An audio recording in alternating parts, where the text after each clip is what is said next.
Sampai hari ini Oktober 2024 berbuah terus dan tidak berhenti sama sekali. Nih bunga-bunganya sudah muncul walaupun masih kelihatan kecil sekali.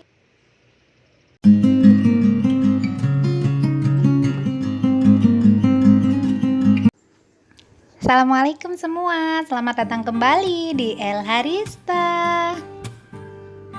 Sebelum lanjut, penasaran bagaimana kabar sahabat El Harista semua di sana? Kabar anggurnya bagaimana? Sudah ada kemajuan? Sudah berbuah? Sudah berbunga? Atau sudah panen? Amin, semoga anggurnya pada sehat-sehat, yang punya pada sehat-sehat juga, dan tetap bahagia ya Bunda, Papanda, dan teman-teman. Terus sekarang per hari ini Oktober tanggal 31 2024. Jadi sebelum bulan Oktobernya habis Bunda, aku mau ucapin dulu selamat ulang tahun buat pohon anggurku. Selamat ulang tahun. Karena tepat pada bulan Oktober ini pohon anggurku berbuah Bunda. Dari Oktober 2023 sampai hari ini Oktober 2024 berbuah terus dan tidak berhenti sama sekali. Jadi mumpung Oktobernya belum habis, aku ucapin dulu selamat ulang tahun untuk berbuahnya pohonku. Aduh, ada-ada aja. Dan ini teman-teman, aku mau kasih lihat teman-teman semua kondisi pohon anggur yang saat ini memang lagi banyak berbuah, tapi sudah aku buahin lagi loh. Seperti inilah yang aku lakukan untuk membuahkan anggurku setahun penuh. Jadi kalau kau tahu, simak caranya ya. Kita flashback sedikit. Masih ingat dengan pupuk ini Bunda yang 3 kali diberikan seminggu sekali. Lalu aku tambahkan juga dengan pupuk ini. Ini pupuk air lindi yang aku buat sendiri, yang aku coba untuk pertama kali. Baru kemarin aku buat videonya. Jadi kayaknya teman-teman yang pernah lihat videonya pasti masih ingat ya. Nah, lalu dilanjut dengan proses penyiramannya. Ini juga sekilas saja, nggak usah panjang-panjang. Dan ini dia senjata kita untuk memilih-milih dahan tunas-tunas ini untuk pembuahan bertingkat. Aja kita eksekusi Bunda. Mohon maaf sebelumnya buat teman-teman yang usianya mungkin lebih tua dari saya. Nanti habis ini lihat saya petang keringan Bunda, Papanda, ayah Bunda, teman-teman mohon maaf. Habis ini nangkring dulu. Dulu pas pertama kali naik-naik kayak gini, belum punya pohon anggur, baru di anak tangga yang ketiga, kaki udah gemeter gak karuan. Giliran sekarang udah kayak twing langsung naik Bunda, kadang nggak pegangan. Ini the wonder of mama. Sudah berani naik tangga aja bilang wonder of mama. Jadi ini aku udah potongin Bunda, aku lakukan tanggal 20 bulan Oktober kemarin. Pas aku potongin semuanya, yang kecil-kecil semuanya yang sudah sekiranya cukup untuk bisa dibuahkan bertingkat, sudah aku potong Bunda. Jadi ini langsung kerjanya ya. Jadi sekilas buat yang baru gabung teman-teman, aku terbiasa melakukan proses pembuahan bertingkat pada tanaman anggur Jupiter. Ini pohon anggur Jupiter. Jadi pembuahan bertingkat itu kita membuahkan lagi setelah buah itu ada di cabang yang sama, misalnya ya bulat. Ini maksudnya sudah berbuah. Nah, terusan buahnya itu kita buahin lagi kayak gitu. Itu namanya pembuahan bertingkat atau terus menerus ya. Dan pembuahan berkelanjutan. Jadi sekiranya nanti dalam satu pohon itu ada dahan-dahan atau tunas yang belum ada buahnya, itu juga kita buahkan. Jadi namanya pembuahan bertingkat berkelanjutan kayak gitu ya, kurang lebih ya teman-teman. Aku terbiasa melakukan seperti itu sejak pohon ini berbuah di bulan Oktober sampai hari ini, selalu seperti itu ya Bunda. Lantas kapan istirahat pohonnya?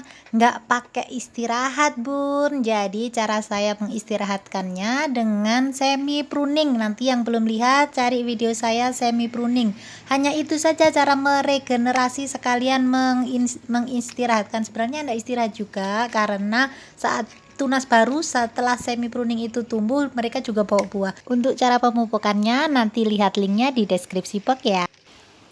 Jadi saya cuman sekilas ngasih tahu yang saya lakukan itu adalah dengan potes pucuk ya, seperti ini. Kita buang daunnya, kita sisakan di ujungnya kayak gitu.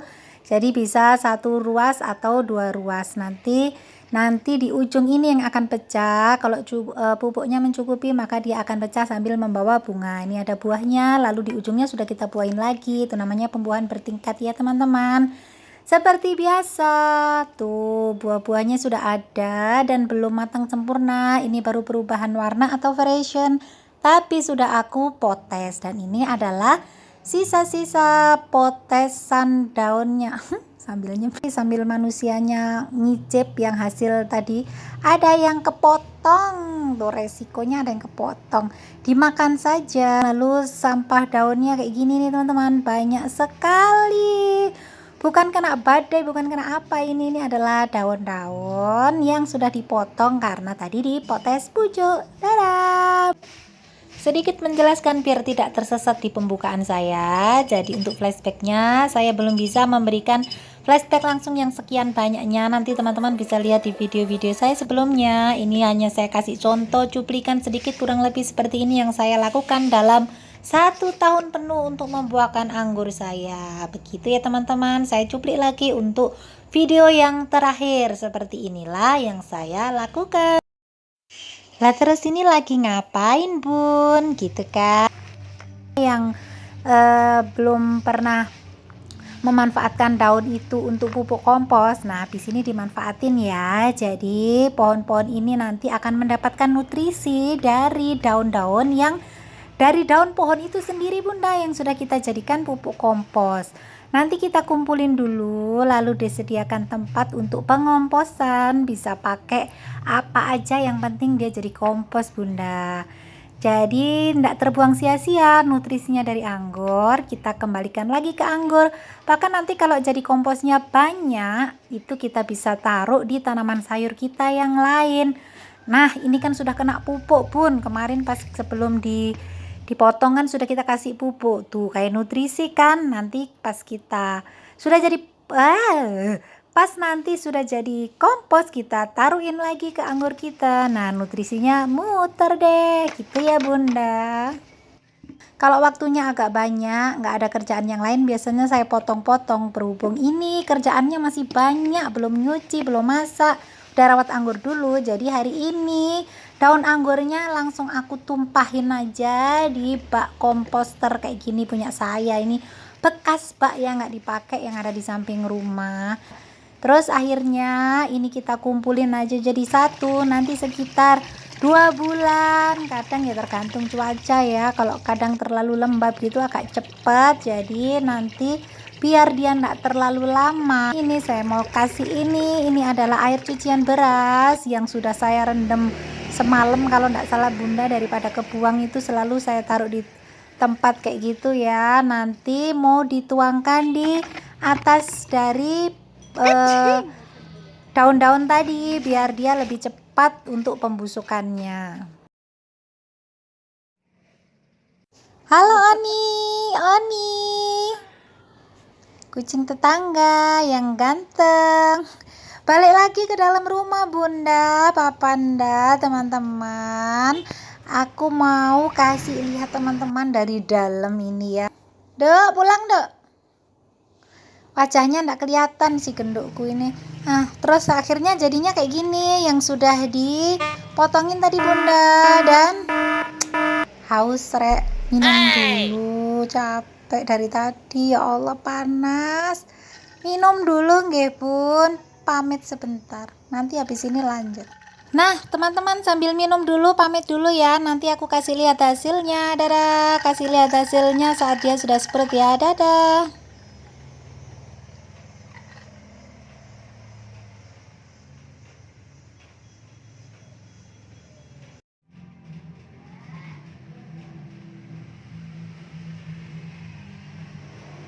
2,000 years later.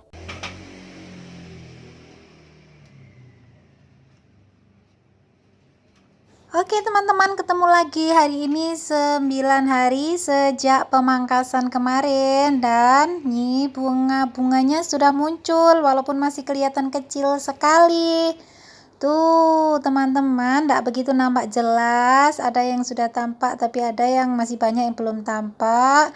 Tapi sebagian sudah pada nongol ya teman-teman. Hari ini karena baru 9 hari, belum terlalu kelihatan besar, bunganya masih imut-imut, tapi sudah mulai bisa dilihat tanda-tanda kalau dia ada bunga.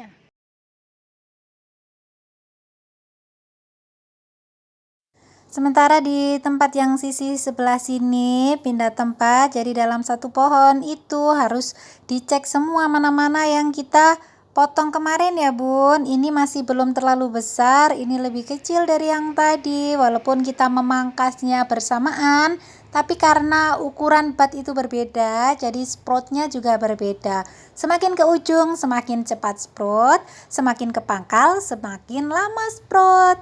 Begitu ya Bunda.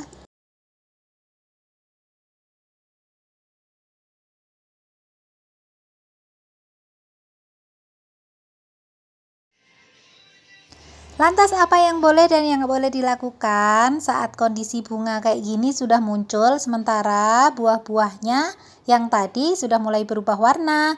Jadi pastinya karena buah-buah ini sudah seperti ini, sudah mau matang, tak boleh disiram terlalu banyak. Ini manfaat untuk keduanya ya bun, untuk buah yang sudah seperti ini dan untuk bunga-bunga yang sudah muncul atau tunas baru yang baru sprout tadi.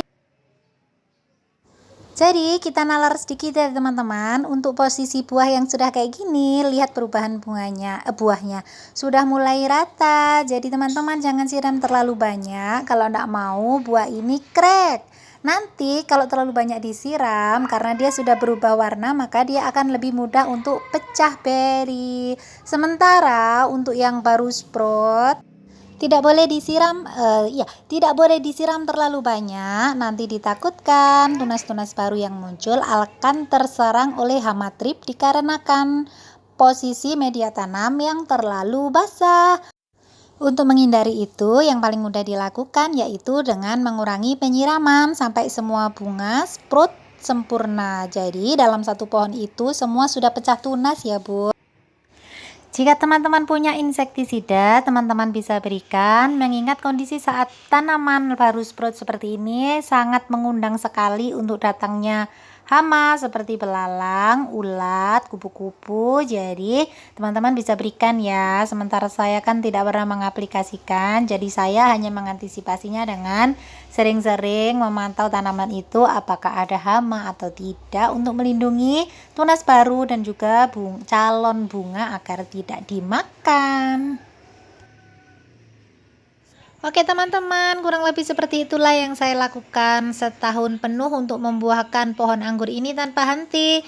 Untuk lebih jelasnya jangan lupa disimak di deskripsi box tentang cara memasukkan pupuknya serta cara regenerasi tanamannya yang saya maksud dengan semi pruning. Jangan lupa dilihat dua-duanya biar tidak tersesat ya, karena dalam video ini saya belum menjelaskan terlalu rinci agar tidak terlalu panjang durasi.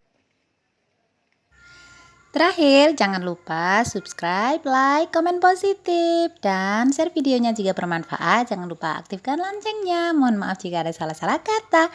Sampai ketemu lagi di vlog selanjutnya. Assalamualaikum. Dadah.